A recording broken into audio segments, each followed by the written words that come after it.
Ang mga stunts na inyong mapapanood ay dinisenyo at ginawa sa ilalim ng pamamahala ng mga dalubhasa. Dahil sa sobrang delikado ng mga ito, walang sino mang manonood ang dapat gumawa nito saan man at kailanman. Ito si Ryan Agoncillo at ito ang Pinoy Fear Factor Argentina, South America.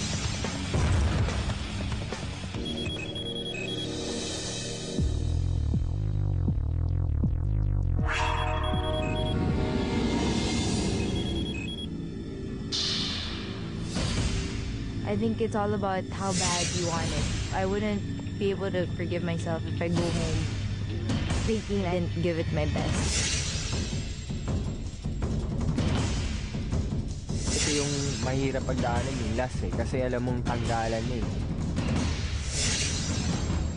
Pump squad na naman magkasama-sama. So parang lagi na lang ganun na parang kami yung sa peligro. So sana matigil na. Sana last na to. Nakakaba.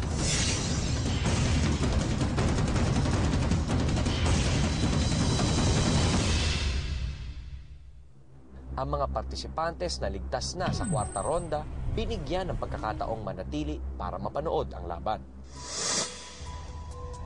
Partisipantes, maaari nyo nang tanggalin ang takip ng mga mata ninyo.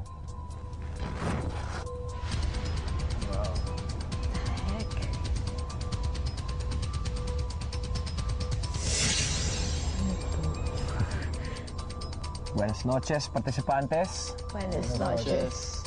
Kayo na ang maglalaban-laban para sa huling hamon ng kwarta ronda de eliminasyon. Isa sa inyo ang namimiligrong umuwi sa Pilipinas. Pop Squad, sa inyong dalawa ba, gera na ba to? O magtutulong pa rin kayong patalsikin si LJ?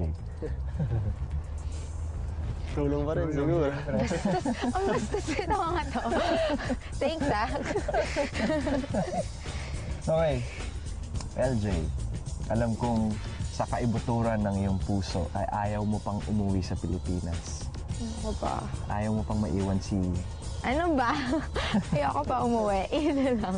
Ayaw mo pang umuwi. Period. Ayoko pa umuwi. Period.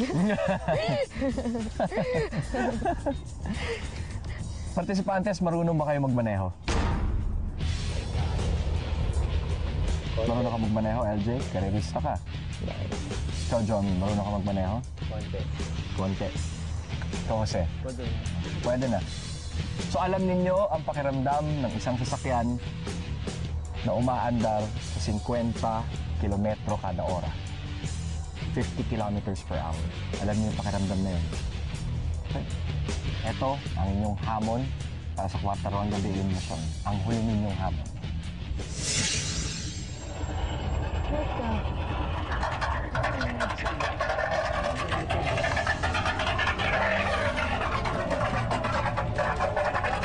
Masabit ka?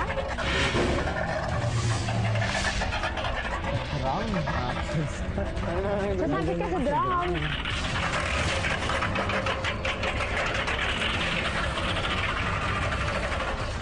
Nakakalagdag.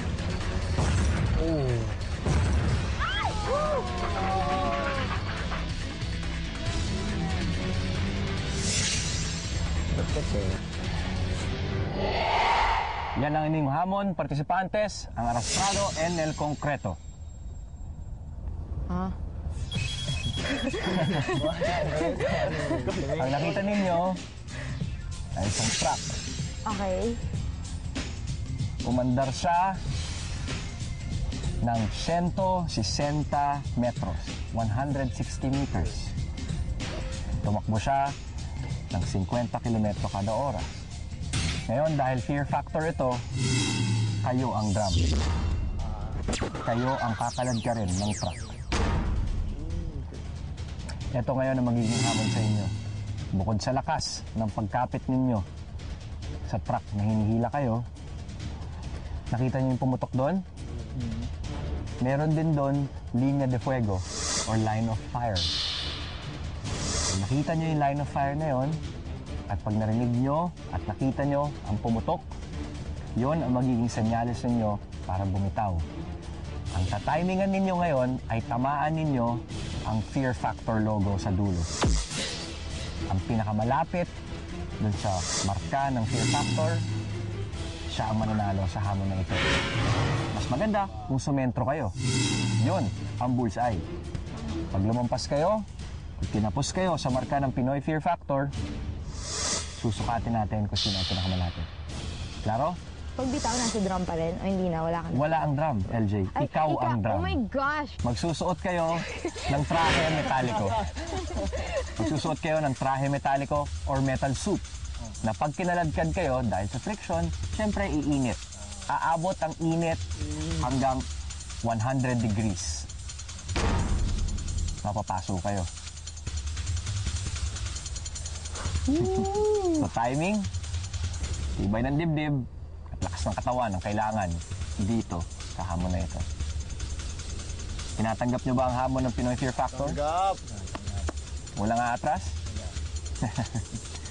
Sino gusto mauna?